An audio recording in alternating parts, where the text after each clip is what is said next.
Kati emyezi gigenda kuwera ebiri kasookedde nga Uganda erangirirwa ng'eggwanga eriweddemu ekirwadde ky'Ebola wabula nga n'embooga ebadde tennaba kubuguma ate ekirwadde kino ne kikomawo nga ku luno kitandikidde mu disitulikiti y'e Luweero. Ggombolola ezisinze okunokolwayo ng'ezirina obulabe buno mulimu eya Nnyimbwa ne Kakooge.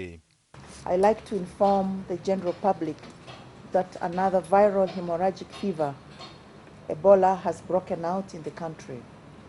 This follows confirmation from the laboratory investigations done at the Uganda Virus Research Institute.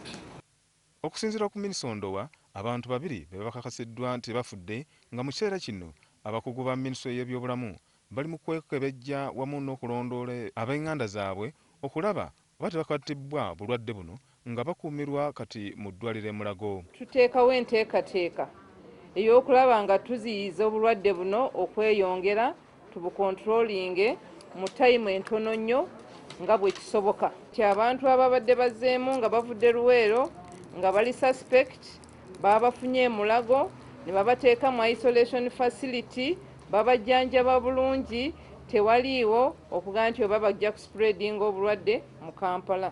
Gavumenti emaze okuyungula ekibinja ky'abakugu okuva ku Minisitule y'ebyobulamu wamu n'ekibinja okuva mu kitongole ky'ensi yonna ekivunaanyizibwa ku byobulamu okwekebejja embeera. Ekirwadde ky'Ebola singa tekyanguyiddwa kisobola okutta omuntu mu bbanga lya ssaawa 10 zokka era ng'okirabira ku musujja, okusesema, embiro wamu n'okulumwa olubuto.